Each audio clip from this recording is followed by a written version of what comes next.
Hey, this is Aaron Kempkis. I'm the designer of Roman right here. It is being released through Roll and Write Revolution. Benny Sperling is partnering with me on this, and we're going to release it on the 3rd of September on Kickstarter here. So $5 print and play. You're going to get these sheets. There's going to be a few different types of sheets. You're also going to get some cards that you can cut out. There's 18 cards here, and as many sheets as your heart desires. If you laminate the sheets, then you can use them indefinitely. But this game plays 2+ players, so you can literally play it with a multiple amount of players because it is a game with simultaneous play where you flip over a card and everybody writes that on their blueprint. That being said, the Emperor is a real jerk, and that's the whole theme of Roman right here. Is he's willing to foot half the cost for the city, as you are a city planner trying to figure out how to put everything in the right spot. He's also offering a certain budget for each of these rows and columns. But the thing is, he has a massive stipulation about what he wants in there, and he's very picky. So you're going to flip over these cards from the top of the deck, and you're basically going to write those in based off of their letters. So as you'll see on the cards, each letter is underlined. That's the best way that you know how to mark it. I mean, if you're a good artist, you could draw a Colosseum on there, but almost everybody's probably just gonna write a letter. So the way this works is, we're going to have a certain set of cards, or a certain amount of cards in the first round and a certain amount of cards in the second round. And once a card is revealed, everybody is going to secretly write that on their sheet somewhere. And I say secretly because in the first round, everybody's choices are not public knowledge. You're going to devise the plan for your city, and then once the second round starts, you're going to reveal it, and everybody's going to play with their sheets public. Now, in this game, there are 5 different types of landmarks, and these landmarks are going to have different values, and they're going to have different abilities of how they work with other things. Also, you're going to have rows and columns with a certain amount of coins, and if you exceed that, you're going to get disapproval. More about disapprovals here in a second, but you want to stay within the budget of each of these rows and columns. Now, at the end of the first round, you're going to decide whether you want to score your rows or your columns, because the Emperor was nice enough to pay. I'll give credit where credit's due. He was nice enough to pay for half the city, but he also is being very unrealistic about the amount of coins that each of these rows and columns are worth, and that's the whole general idea of the game and the puzzle of the game. So what we're going to do to start here is we're going to shuffle these 18 cards. Now, in the first round, we're going to remove 6 of them to have 12 cards here. So 1, 2, 3, 4, 5, 6. We're going to pop that off to the side here. And that is the setup for the game. Give everybody a sheet. For the first round, we're going to have 12 cards there. Now, disapprovals, before we start the game here, disapprovals, there's 4 different situations where disapprovals will happen. And as you can see, there are numbers, negative numbers under the disapprovals. That's how many coins you're going to lose at the end of the game for having the disapprovals that you do. So if you had 4 disapprovals, it would be -5 coins. Now, you get a disapproval for skipping a landmark. So if we flip over a landmark from the top of the deck and you don't like it and you're like, I don't want that, then you mark off 2 disapprovals. You always start from the leftmost thumbs down and work your way to the right. As you can tell, the more disapprovals, the higher the penalties, right? Because you're defying the Emperor, and he doesn't like that. Now, the second way that you can get a disapproval is if you are in the process of writing a landmark and you're like, I kind of want to know what that next card is. You can peek for 1 disapproval. But if you choose to skip it, it's still 2 total disapprovals. So a peek is a good way to see what's coming, and if you don't like what's coming, you still only pay 2 disapprovals. That helps you kind of plan your previous turn. At the end of the game, there's 2 ways to get disapprovals. For each row or column where you go over budget, so if I had 16 coins worth of landmarks here, then I would go over budget there, and I would get a disapproval.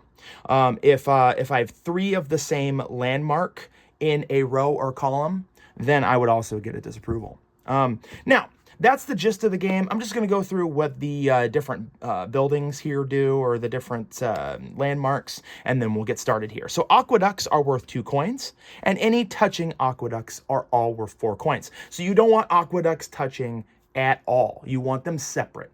Temples are just worth 3 coins, because you're going there to pray, and you need lots of temples. But you don't want 3 temples because you'll get a disapproval in one row or column. Baths are worth 4 coins, but if exactly 3 baths are touching, because you can never have enough baths, then they're all worth half, so they would be 2 coins each. Insulae, they are worth 5 coins, but if a bath is touching one, if only one bath is touching one, then it's worth no coins. So you want an insulae touching a bath. That would be awesome, because it's going to be only the value of the bath. Then finally, Colosseums are worth 6 coins. They are the most valuable card because they're an entire Colosseum. You are building that in your city for entertainment, for everybody, and they do take 3 disapprovals to skip. So once you get a Colosseum, you can't go back. Now, one other thing here, and we'll touch on this at the end of the game if it does happen. If you have 3 Colosseums touching, something special happens. So we'll get to that here in a second. But let's go ahead and start the game here. I'm not playing against anybody. I'm showing you the simultaneous play so you can see. You theoretically could play it by yourself if you wanted to, but you don't necessarily have to. It's just there's no score comparison. It's just kind of you're competing against other players, so you would need another person to play. All right, so I'm going to flip over the first card, and it is a bath. Now, I already have 2 spaces filled in here, right? So I have a 3 coin space in the very middle, and I have a 1 coin space over here. So I cannot put anything in those spaces, but I have to add this bath. No matter what, I have to add the bath unless I want to pay disapprovals, which I'm not going to do that right now. I think a bath actually would be okay to put down here. So I'm going to put the first letter of the landmark. I'm going to write it on here, and I'm writing it in pen. So if I screw this up, it's on me. All right, so then everybody's written their landmark in. Generally, this would be secret because the first round, everybody's is secret, and then we reveal at the start of the second round. But since I'm just showing this example, I'm not going to put my hand over it the entire time. So we'll flip over the next card. It is an aqueduct. Now, aqueducts are great because, those are cheap. You don't want them touching though, so they're good to put in corners. They're good to put in the larger rows because that's less money that you're spending for that row or that column. So let's pop an aqueduct right here. Oops. I messed it up already. I put an A there. So you can put the numbers as well. I've seen people do that. If the numbers are easier for you to figure out, you can do that. But I'm going to put the A there for the aqueduct. So third one here. And Soleil. Okay. Now, I want a bath touching it, if possible. 1 bath, because if I have 1 bath touching it, it's worth 0. So I think I might, let's put the insulae there because there's only 1 bath touching it at this point.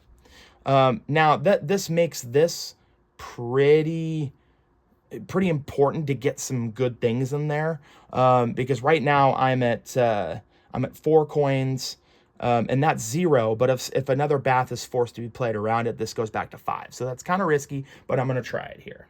So we flip this next one over.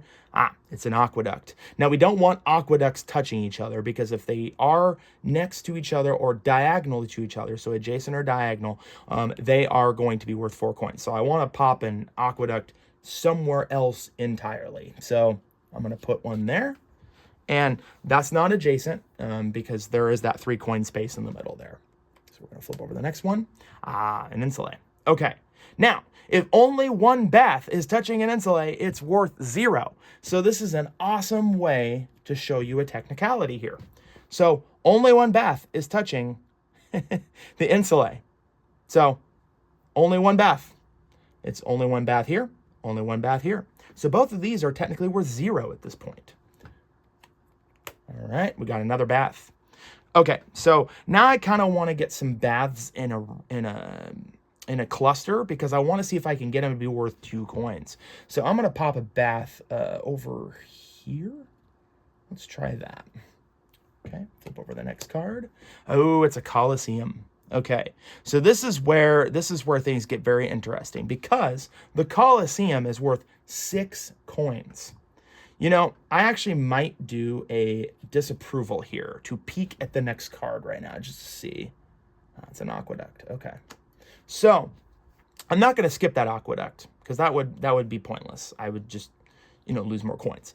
But it's nice to know I have an aqueduct coming, because I can put this Colosseum in a place that helps me get the most out of that. So let's go ahead and put a Colosseum right there. And then, obviously, we'll reveal this next one is an aqueduct. We knew that. So we're going to put an aqueduct probably right here. So as long as I don't have 3 of the same in a row or column, and as long as these aqueducts aren't touching, I'm golden.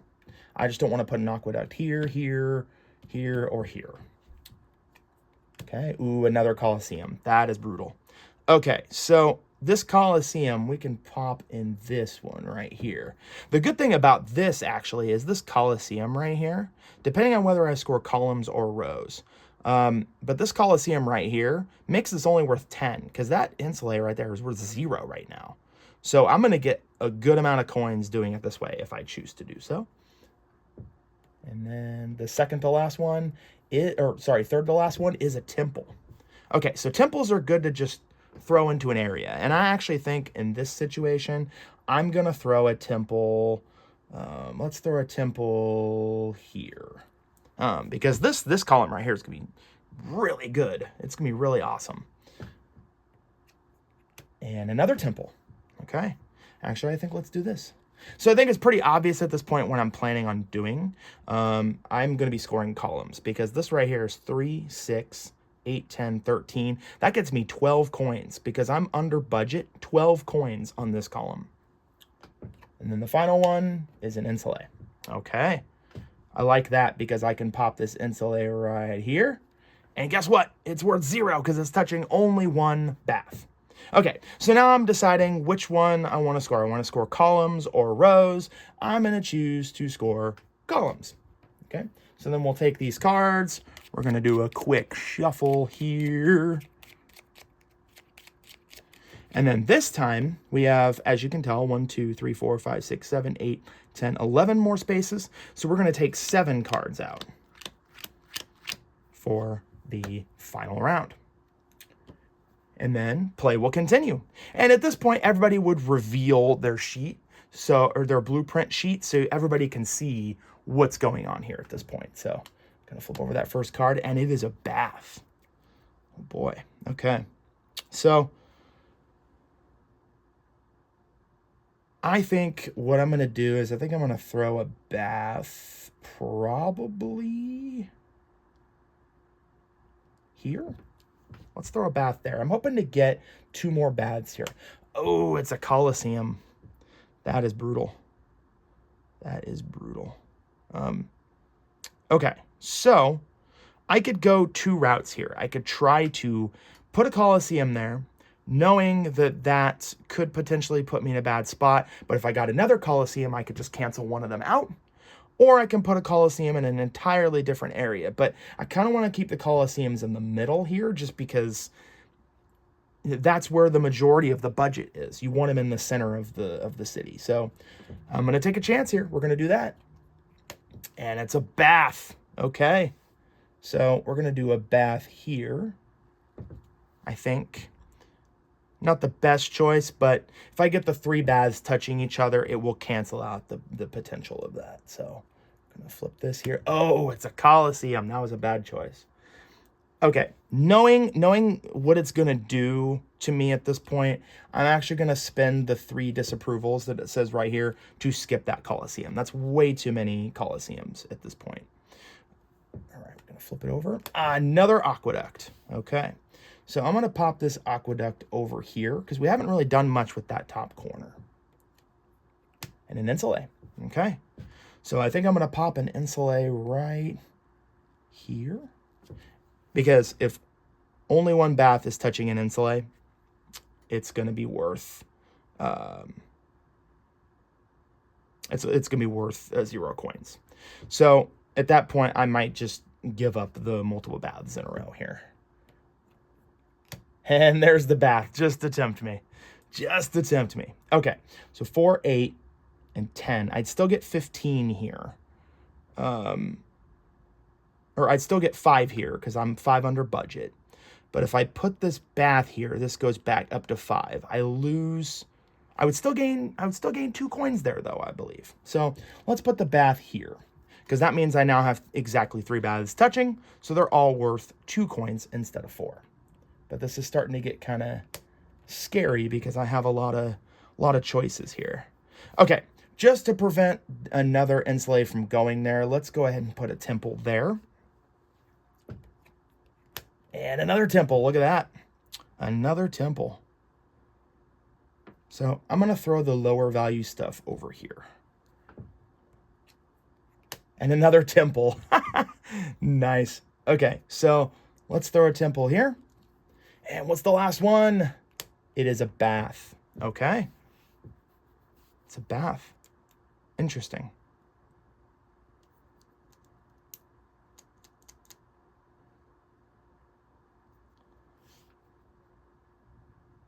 Okay. I will put the bath, honestly, it's, you know, it's here nor there, right? Okay, so if you're wondering why I have an empty space here, just to give you a heads up, I did skip a Colosseum. So there could potentially be an open space on your sheet at the end of the game. All right, so I have 5, the 5 coins right here. I have those in disapprovals, all right, or -5. So at this point, what we're going to do is we're going to count columns. So columns right here, the aqueducts are 2 unless they're touching. Then they're worth 4, so they aren't. That's 2. Temples worth 3, 5, 8. This is touching exactly 1 bath. And then 4 here. So 2, 5, 8, 12. So 15 minus 12 is going to be 3 coins. So I'm positive 3. And I'll put a plus here just to show you. Here, 20 coins. So we can count backwards if it's easier for you all here. The bath right here, not touching 2 other baths, so it's going to be worth 4. So 4, 10, 13, touching exactly 1 bath. So I would have 20 minus 13. But if we go backwards here, I'll show you how that would work too. 20 minus 4 is 16. Minus 6 is 10. Minus 3 is 7. And this is worth 0 because it's touching exactly 1 bath. So I get 7 coins here. It's a good start. All right, so the temple here, we can do the subtraction method again here. So 25, 22. So minus 3 is 22. Minus 2 is 21. Minus 3 is 18. Minus 2 is 16. Minus 3 is 13. So that was a really nice one there. Now, here I have 3 baths touching each other. So they're all going to be worth half, which is 2 coins. So 20 minus 2 is 18. Minus 2 is 16. Minus 10 is 6 minus, or I'm sorry, 20, 18, 16, minus 6 is 10, minus 6 is 4, and this is touching exactly 1 bath, so it's worth 0. I even managed to get a plus on that one as well.